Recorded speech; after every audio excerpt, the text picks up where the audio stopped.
Hey, it's Rachel with Rachel Kohler Dog Training, and I am here with Susan with Pack Leader Dog Training for our weekly Q&A Tuesday. How is everybody doing on this fine Tuesday afternoon, Susan? I know it's been a weird day for me because yesterday was Memorial Day, so I just had Francis's go home. The second day was go home. I did not have Minos, and so got Minos today, fresh and ready to go. And he was like, "What the heck? The last 2 days, I haven't had to work. I don't understand what we're doing here, and I got my food for free, so I'm not gonna work." So that was fun, but we worked through that, and by the end of the day, he actually was taking food, so Nice. I'm pretty excited about that, yeah. Nice. Yeah, if I got my food for free, I wouldn't want to work for it either. No, right? Yeah. I like free things. Especially food. Right. Well, that's good that by the end he was working for you and was like, well, I'm working, so I might as well take this kibble. Exactly, because it's Right. not It's like I'm working either way. So yes. He had to work anyway. So I would just be like, okay, good. And he's like, no. I'm like, oh, well, okay, well, you're still going to work. So, right. And that's why, like, we keep offering it, right? So that first time he didn't take the food from you, it's not, well, that was your only chance. You're never getting offered food again. And I found that with dogs, like, what I'll do is, even if they're not taking food, pretty much every time, depending on the dog, if I know they're not going to eat right now, I stop. But pretty much I'll be like, good, and offer you food. Me offering your food was your reward. You can take it or leave it. And then eventually they're like, well, this is as good as it's going to get. Whether that be them not eating because they wanted a treat instead of their kibble, or them not eat because, like, what's the point if I can have it for free? You offer it to him, and he's like, might as well. Exactly. Except for Cooper. Yeah. So, well, I didn't have Cooper today, but I'll talk about Cooper for a second because since we're talking about working for food, he doesn't want his food. I've had like one session with him where he ate food for the first half of the session, and he was like, sweet. And after that, he was like, I don't really want this kibble because I get it for free too. And I don't really want to work. Like, I'll do it, but like I don't really want to, so I'm not going to eat. But with him, he wants praise. So he's one that I don't even offer food to now because every single time I offer it, he doesn't eat, like since session 2. So now he just gets a little pet or a big pet, depending on how awesome he did. And that's his reward. So, question for you. Did your affection ever make him break his gums? That is a marvelous question, because that's why I usually stray away from affection as praise. Because 9 times out of 10, if I'm going to praise a dog with affection, when I move away, they want to get up and move away with me and break their command. So I think the first time I really started to praise Cooper like consistently for his commands, I think I had 1 or 2 times he would break, but he was on NCS at this point. So if he got on place and I was like, good job, and then I get up, it was just no, and pressure went back on, he laid back down again. And then I think even then I still went and praised him again because I knew I needed to be able to give him affection, give him praise for his reward. So with him pretty early on, I was able to say, I'm going to reward you with affection and pets and cuddles, but you still can't get out until I say break. Okay.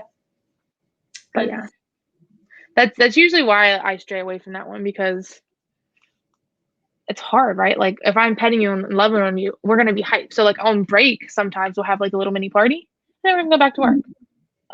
But Koopy Doopy, that's what I call them. It's Koopy Doopy and Ruby Tooby. They're special pups. They're getting there though. They're getting there. They're learning. Yeah. What did you have today? Today, can I tell you, I don't know how many times I checked my schedule today because this day has been so weird. Half of yesterday, I thought my schedule was something completely different. But today I had Miss Zola for train and play in the morning. She is a sweetie pie. She's so cute. We did, they have this little dog park in their apartment complex. And I had her jumping through like the tallest hoop, which was really fun. It was awesome. It's on her story, by the way. It looks really cool. She was doing it pretty much every time. I don't have a super name for it. I was just like rewarding her for doing it. But she was doing really good. It was funny because she would like, it started out by her putting her feet up on the hoop and I would reward that. And then one time she just offered jumping through it. And I'm like, and then I would only click and reward when she went through it. But she still starts. She starts out, she puts her front feet on it and then jumps over it. So rather than like running and jumping through the hoop, she like gets her feet on it first and then jumps. It's so cute, but I'm like, isn't that harder because you're like stationary? I don't know. But I guess she can like lift herself up. She looks so athletic doing that. So cute. Very athletic. She was very athletic when she had the zoomies and bulldozed into me and knocked me over. She was so cute though. And then she played in her water bowl, which was adorable. And there's also a funny picture on my story of her with her tongue out of the water bowl. Her tongue's out Tuesday. Yes, she's like, I came prepared, you guys. What did I have after Zola? I had Jade. Miss Jade had her graduation lessons. So haven't heard from her in a bit because they took a week off with scheduling stuff. But she had the first of her graduation lessons today, and she did awesome. That's great. London had train and play. She's funny. We worked on fetch some more. So last session she was at the point where she was starting to bring the ball back to me. This session we took a step back, which is okay. It happens. It's still a new trick. So we started again with just having her pick up the ball, and by the end of the session, she's bringing it back to me. So I feel like the next few sessions of fetch, like we'll be able to start doing it outside, which will be really fun. That's awesome. How was her ball? Like, did she just started poking it at first, right? The ball, and you click. Yeah. So with me, my experience with her on the ball was she didn't care about it at all. Now her dad says she'll run and chase it and not bring it back. But with me, it's like she showed no interest in this tennis ball. So I did. Like I started with any interest you showed in the ball, got a click and reward.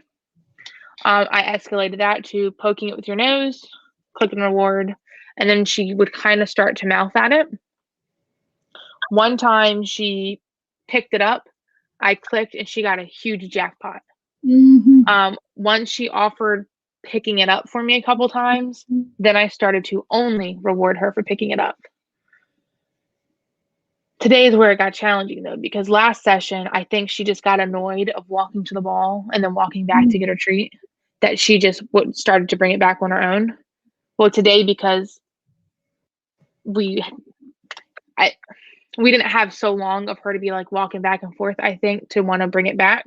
I don't know. I'm humanizing. That was her thought process. That she would walk over to it, pick it up, drop it, and then come back to me. Wow. Pick it up, drop it, and then come back to me. And I'm like, yeah, that's not how we play fetch though. So then I started to hold the click until she took one step towards me. Because a lot of times what she would do, right, is she'd pick it up and like walk away from me and do a little circle. And now she's further back and then she'd drop it. And it's like, no. That helped. And by the end, she was starting to realize I need to get it back to her.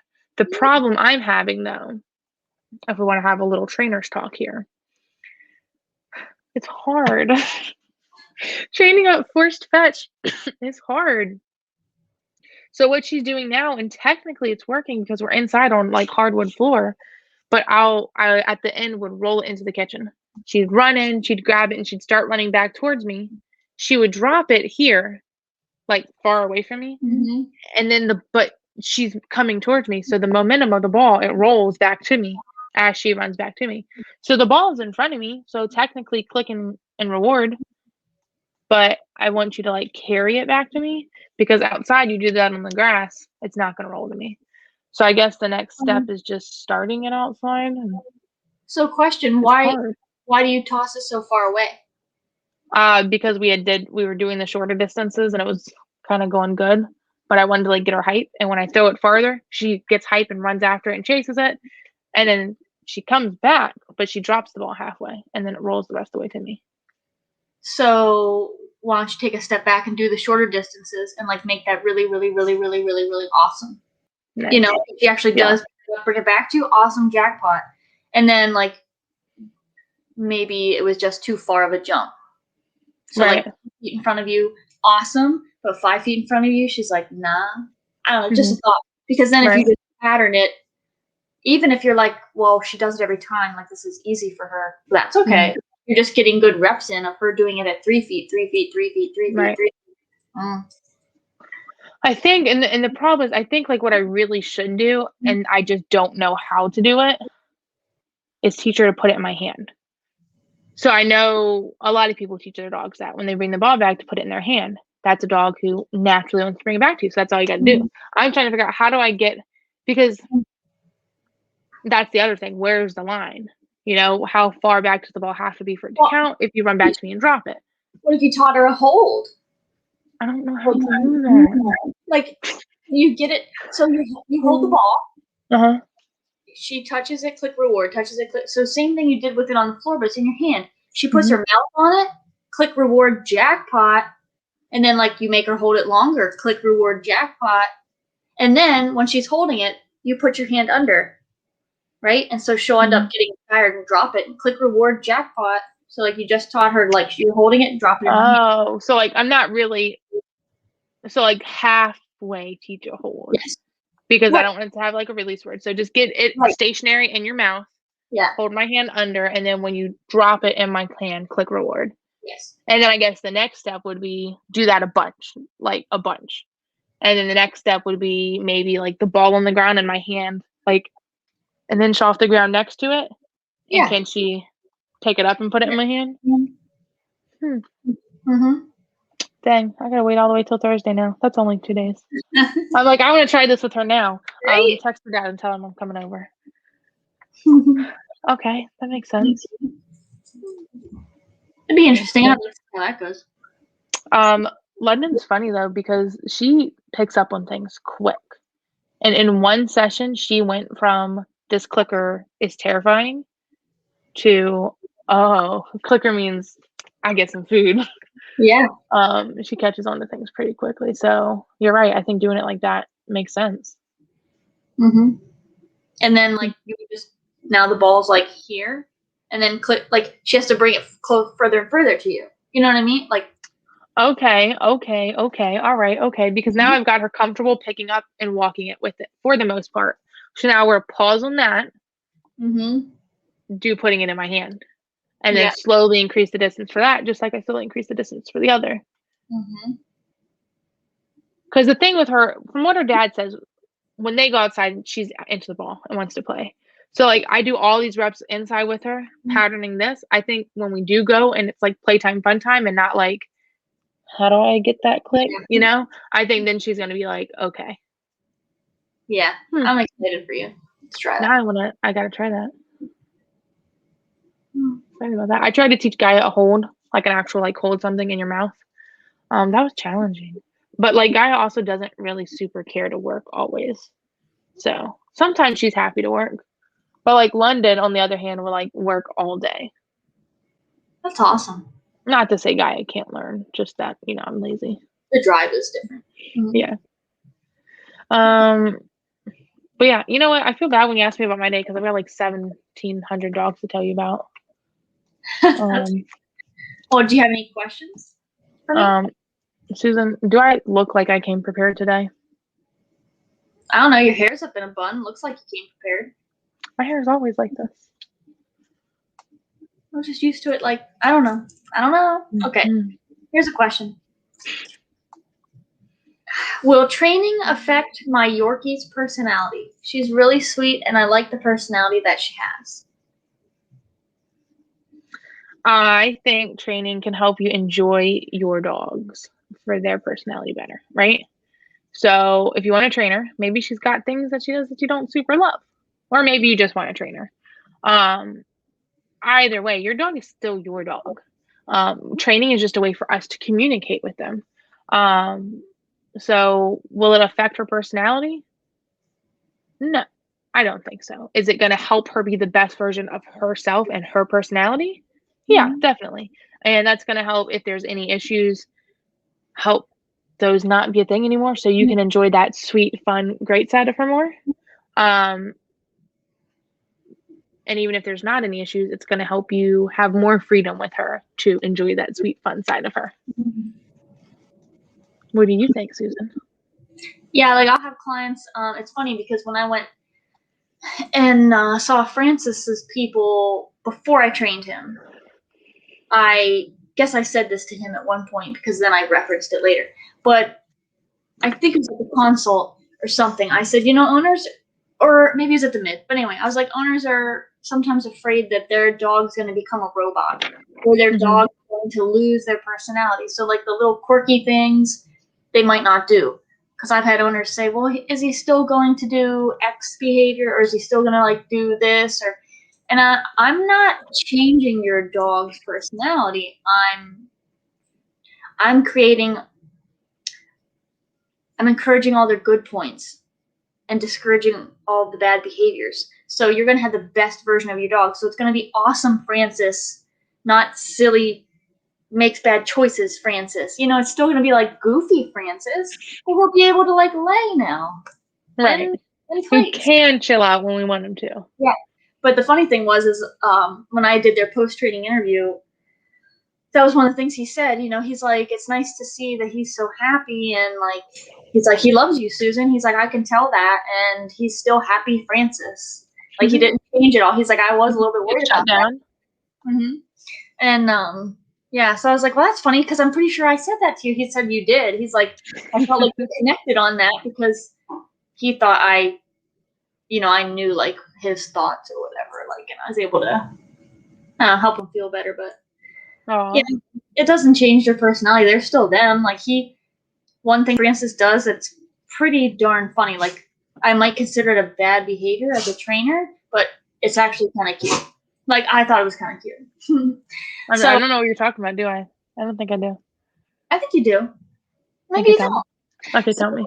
His human sister, Hope, she'll have like a hair bow or hair tie. Oh yeah. And if she's sitting on the floor, he comes over with his little teeth and he just takes it real gentle and just pulls it out and then runs away with it. It's pretty. He's gentle about it. Because he doesn't like rip her hair. It's not like rips her hair right. I'd smack him around. Right. But no, he's just like gonna take that scrunchie. Does. That's pretty funny. He did it at the mid. I remember you told me about that. He sat on the ground and he took it out of her hair. So it was cool. And so Hope said, Is this an instance I can say out? And I'm like, yes, it is. Nice. Yeah, if you don't want him to take your scrunchie, you can certainly, say, out him away. Mm-hmm. But if it's cute and it's funny, like, you can do that, right? And that's the thing. It's like, with training, we're deciding, is that something I want to let continue or not? It's cute and it's funny, so we can let him do it. But then when we don't want him to, we can say out. Right. But that's great. He's a pretty goofy guy. Yeah, he's from what I've seen, he's really cute. Mm-hmm. I had a thought and it's gone. I think I was going to comment on this, but I don't remember. Okay. But okay. My plot hound. I know. Plot hound. Well, my plot hound doesn't focus or listen to me. I've tried training her commands, but she acts like I'm not even there. How do I get her to listen? Well, she's a hound, so she can't be trained. 100% kidding. So you've tried training her commands, but she just doesn't listen. Yes. So to set yourself up to be relevant to your dog, you want to start training inside with your dog on a leash in a low distraction area. Now, I don't know what type of training was done, how anything looked, but my go-to first day of training, I need to be relevant to you. I'm going to do that by being the coolest thing in the room. I'm not very cool. So we go to a room that has very little distractions. We're inside, we're on a leash, we have no distractions. Me, you, and some food. Now, I don't have the luxury of doing this with all my dogs. When I'm there in the morning, I can. But this is your dog. So all of your dog's food is going to come from you. That's the other thing that's going to make you pretty cool. It's just you and your dog in a room, and you dispense all of their food to them. So that's how you're going to get your dog to pay a little bit more attention to you. And then you could try to move forward with whatever whatever training methods you are doing. Mm-hmm. But you always, I think that's like, I don't know if I really answered the question how you were like looking, but we got to become relevant to our dogs. And I think the big issue is people are like, let's go train outside because it's big open spaces. It feels great. It's beautiful. Let's go. You don't mean nothing to you when you're outside. If they're like want to sniff the ground and look at everything else that's going on, so start inside and then slowly build that up. And that's going to look different depending on how you're training. Right. Yeah. Like Rachel said, become relevant to them, and the easiest way to do that is through their stomach. Food. Just like with people, we love our food. So do dogs most of the time. So I use their daily bowl. And your dog might miss a couple meals. You know what the cool thing is? Oh, I'm sorry. Because they're used to being free fed. Okay, go ahead. Being fed for free or free fed. Both are gross. No, I'm just kidding. Free fed is gross. The cool thing is, if your dog misses a couple meals, a healthy dog will not starve themselves. And I tell this to everybody. A healthy dog will not starve themselves. So day one, it might be breakfast time. You might try to work your dog for their meal. No, thank you. I'd rather not. Come dinner time, you might try to work your dog for their meal. A little hungry because I missed breakfast, but I'm not feeling it. Do not give them that food for free because they haven't eaten all day. Because they learn, I would just wait them out and I'll get it for free. So day two comes around. Are you going to eat for your breakfast? Maybe yes, maybe no. What about dinner? Maybe yes, maybe no. They're going to get hungry eventually and eat as long as you are consistent about having them work for their food.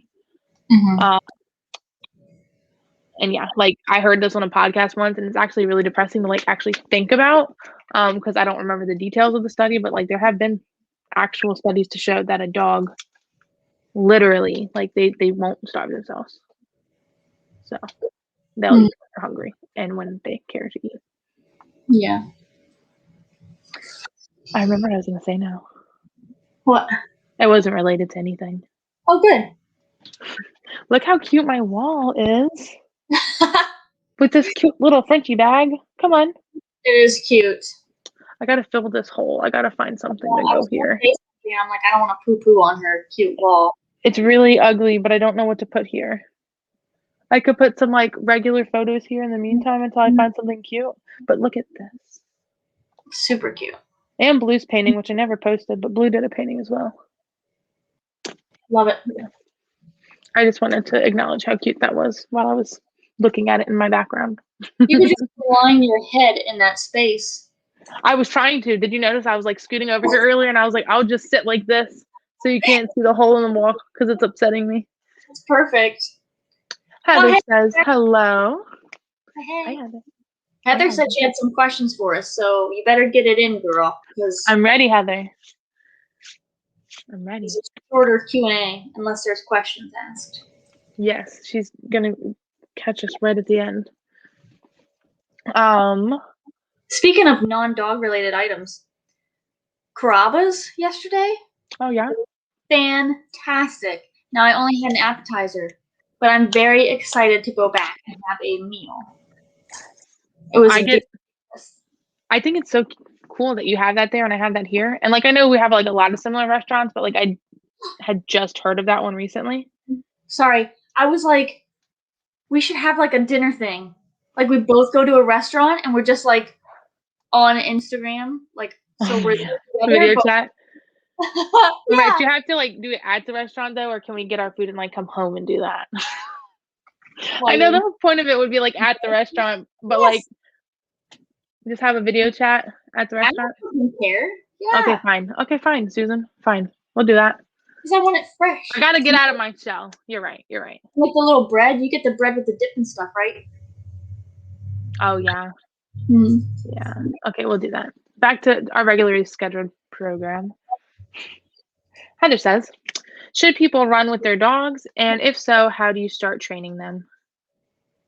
Well, no. I was gonna say if you're like me, I did that with Little, and she's agile, so we just went running. No, we did. But go away in your bed. So running with your dogs. Thank you. questions for the owner that wants to run with their dogs. Why are you running? Oh, sorry. No. Yeah, okay, so would your dog enjoy it? Is your dog athletic, or are they Minos? If I tried to take Minos running, I'd be dragging his butt along the asphalt. He'd hate it. Are they in good physical condition to be running? Are they over the age of 2? I probably would recommend they're over the age of 2 just because that's what they recommend for agility with the joints and all that happy fun stuff. So are they between the ages of 2 and not arthritic? I was wondering what age you were going to say. Okay, perfect. But yeah, anyway, and so then, okay, so that's all good. Your dog loves to do the things. I would probably, it worked out well for me because when I started running and I was running with Little, I was getting into running as well. So my program walked me through it. That was a really good program. So the Seeds 5K app, because it starts with 30 seconds of walking, 30 seconds of running, 30 seconds of walking. So it was a very nice transition. If you're already a runner, I'd probably just condition your dog to it slowly, like you would have when you initially did the program for you. So get your dog used to it. Their endurance. So shorter amounts of time, alternate walking and running, and maybe do it for 5 to 10 minutes to start.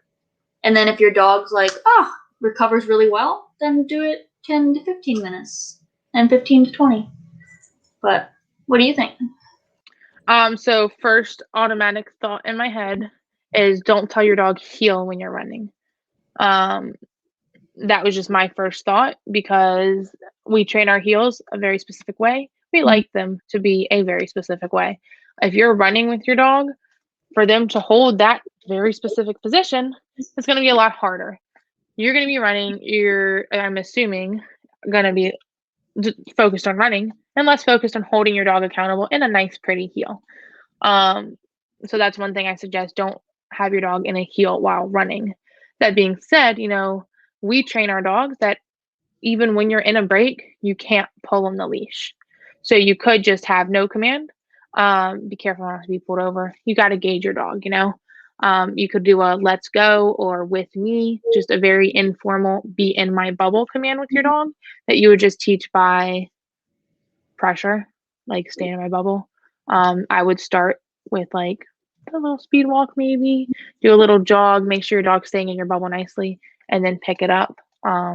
Being cautious on your dog that they're not going to just want to sprint and hit the end of their leash. Because I feel like I know a lot of dogs that would do that. So definitely make sure you've got a nice with me and my bubble command with your dog.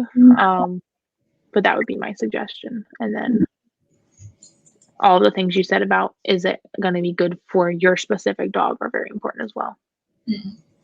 But not having them in a heel is just my biggest thing. Yeah, that's good. But yeah. Super great question, Heather. That was a good question. One I wouldn't think of because the only time I ran was when I was doing that thing at your house. It was nice though. I'm not gonna lie. Couch to 5K or something. Didn't it make you feel good? Yeah, it was good. I just you guys, I don't want to freaking work out by myself. What do I look like? That looks so freaking boring. When we went together, it was great. Gaia, she doesn't want to do that crap. She did it a few times, but she doesn't want to do that crap. Once I started running for more than 5 seconds, I'm done. She was fine the first walk or two, but when it escalated, she doesn't want to do that. So then I'm not going to just go run in the neighborhood by myself. No, thank you. I'm not going to run in the neighborhood with a dog either. I'd have to have a person. Well, I don't have to. If I had a Malinois, maybe I'd run it. No. Probably still not. No, you're right. I don't even walk mine. Heather, you should get a Malinois, and I'm going to live vicariously through you. I know. My Malinois dream has dwindled down. Ooh. My Malinois dream has dwindled down to maybe one day. Well, because I think my next one's gonna be a Dobie. I think that's gonna be a nice happy medium for me. I think they're gonna be higher drive and want to work, but not Malinois. Like, yeah, I don't. Some days I'm just like, how nice would it be not to have a dog? I thought that as well. Like just train client dogs all day, get my dog fix, and then when I actually have weekends and energy off, I saw the word energy and read that.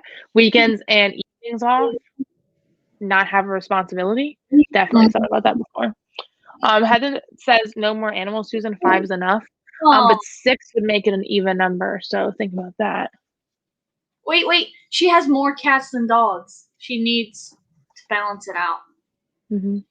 That'd be nice and even. Do you not see the energy I deal with? Yes, um, they were so exhausted, Heather. They couldn't even greet you at the door today. mhm. You need a dog that doesn't exhaust. I don't Oh know. my goodness. Um, she says it's a very lonely life. Did it for the first 2 years I lived here. Dogs. Yes, but I would get that all day through client dogs, is what I'm saying. So Mm-hmm. then I have thought about it. Like, 3 hours running to the board. Oh my god. I don't know if I could. I don't know though. I actually don't know because before I got Gaia, she fell into my lap by accident. It was not a plan. I had planned on moving into my own house and not having my own dog. So if I wanted to like be like a young person and have a social life, I could. That's not a thing, so don't worry. But I knew I would get my fix through client dogs. Now I've got this responsibility. So. I thought that too, Heather. You know, I'm like, because there were times where Joe and I would go on vacation, and the dogs would be at the kennel. I don't have them no more because I don't take them to the kennel because that's a joke. But anyway, so we'd get home, and the time to pick them up was like in 2 or 3 hours. So there was a time where it was like no dogs in this house, and it sucked. I was like, I Yeah, can't imagine not having a dog because it is so quiet. I know. When Guy was at the vet for one day when she was having her surgery, can I tell you, I didn't even want to go in my room. I Oh. didn't want to go in my room and her not be here. I don't know that I probably won't ever not have a dog again because I'll probably get another one before she goes. So I'll always have a dog. But the thought of just not having a It's single nice. responsibility would Yeah. be cool because I just like you said, we're not going to take our dog to the kennel. So I can't just like drop him off at a daycare and be like, catch you later. I'm going on vacation. Exactly. Like I've got to freaking bring this dog who I love so much with me. That's fine. So this is weird because I feel like we're cheating people now. But unless Heather or the one other person watching has any questions, we are at our 30-minute mark. So Susan and I have decided that we are going to start doing these Q&As for 30 minutes rather than an hour, because there's just a lot of us chit-chatting and we work long days. We got a question. I lied. I'll finish this thought and then we'll go into this. But moving forward, our Q&As are going to be scheduled for 30 minutes. And then if we have questions like this, we'll keep going up to an hour. So as our audience builds and people start asking us more questions, we'll be happy to do it for longer. But we just found that with it being summertime, more people are out and about, less people want to sit and stare at their phones for an hour at 6 o'clock. So yeah. Anything to add to that before we read the question? Nope, I don't think so. Okay. Also, we're tired after working all day. So Heather says, sorry. Heather says, my friends have 2 dogs of similar age. They get along normally without any type of fighting, but the older male will resource guard / go after the other dog for high value food. So not their kibble, but if they get eggs, chicken, or some type of people food. How does one stop this? Well, I have a couple of thoughts. I'm trying to think if this is me. Okay, 2 dogs normally get along, high value reward. I want to probably teach place and out. But resource guarding, It's so much fun. I hate picking and choosing commands instead of just being like train your dog. But placing out would be a nice place to start. And also, Rachel, help me out, because like It's hard. So for me, we can say simply because we want to say train your dogs. We want to just say train your dogs. Issues like this, they run in the roots. So I can it's a weed, right? And the roots are resource guarding, and I can chop it off right here, but it's gonna grow back, blah. So as trainers, we always want to say train your dog to the max. That's what we do. So other than training a place and out, because those were also my go-to commands, because if you're only going to train your dog 2 commands, train and place and out. I know recall is important, but train and place and out. But then I was thinking, okay, let's say the dog's not in place and out, whatever. Well, okay. Sorry, that's where I was going. Oh, okay. So here's dog, and this one's the aggressive one, right? So you give this one a high value reward or whoever the hell, whatever. And this one comes over to attack it. That's a no, and that sucks. And correct the crap out of it? Yeah. Yeah, so that's not an out, and that's not a place. That's... So you would either have to have it on a leash and correct it with the prong pop, or have the e-collar. But I'm not going to blast you high on the e-collar for going after this dog without being trained on the e-collar. Me first. Yeah, and this is where it gets some funky. It gets a little gray area here. Honestly. Okay, so I kind of feel like if you're not gonna fully train your dogs, I don't know anything about this person. We're making up things here. If you're not gonna fully train your dogs, you do get left with management. If you're not going to fully train your dog or follow the instructions of a trainer, the only option left other than to let your dogs keep attacking each other is management. So you manage the situation. You make sure it doesn't get worse. We set them up for success. We don't feed them high value stuff together. I don't like feeding dogs together in general. I literally right before I came inside, today was the first day I gave my parents' dog Blue a treat with Gaia in the vicinity of where we were standing, because Blue is a resource guarder. Blue is not trained very well because he's not my dog. That's not important to his owners. But set them up for success.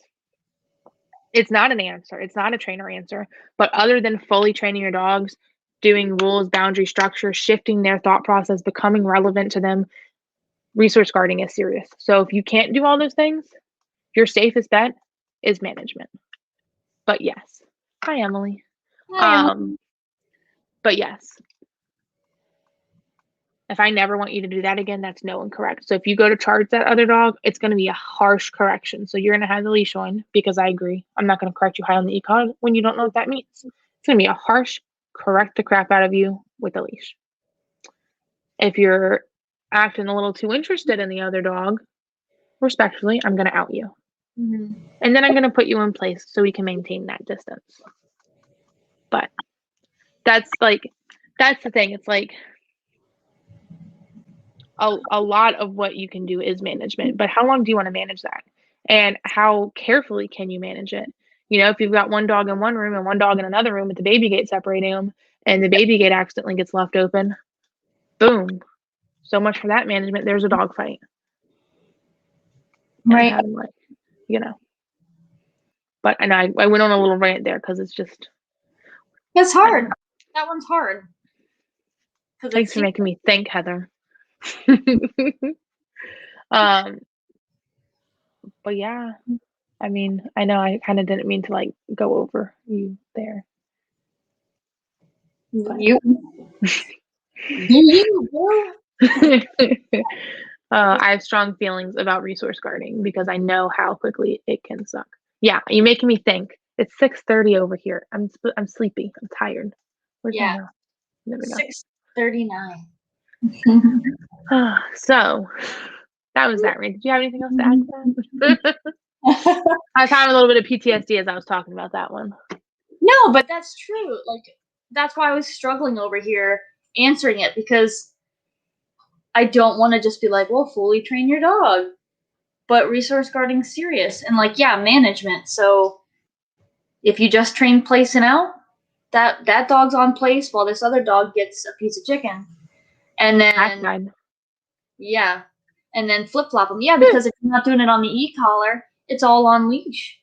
So if you're not e-collar training that dog, you can't you can't have that dog off leash on place because there's no way to back You it gotta up. hold them accountable. It's hard. That's a toughie. Aggression and separation anxiety. Those are tough ones because those are like All or nothing. Yeah, issues. What did I say before? Because I didn't word it exactly right, but those are issues that are like in the roots. You know what I mean when I say that? Like, yeah, there's something fundamentally there that we need to adjust. Right, like so jumping is not the root. Like you can chop that off and that's done. Easy peasy. Like this other stuff, not so much. Right. Yeah. Well, that was fun. That was a fantastic question to end on. Yes, that was. I know. I'm like, I feel like I had to think a lot on that one. And it's good. Don't ask me another one. I know that you've got some super awesome things you got to run and do, and I've got a few phone call conversations I got to go do. So thank you everybody for watching us. Now I know I feel like I feel rude for like cutting it off, being like, boom, we got to stop. But this is how it is now. We are 30 minutes, and people should hop 1 at 6 and ask us a bunch of questions then, because that's where we're gonna be at. Do you have any final closing thoughts, Miss Susan? No. I thought it was awesome. I enjoyed this 30, 40 minute-ish Q&A. But yeah, like if people do hop on and ask questions, we're more than happy to answer them. But we just found that otherwise we've been slacking on the people asking us questions recently since the warm weather. And we still have other things we need to do for our businesses and stuff. So if no one's asking us questions, we're gonna hop, skip, and jump out of here. But we're more than happy to answer them if you have them. Alrighty, thank you everybody for watching. As always, you can follow us on Facebook, Instagram, and YouTube at Pack Leader Dog and Rachel Fuller Dog Training. Have a great night and happy training. Thanks.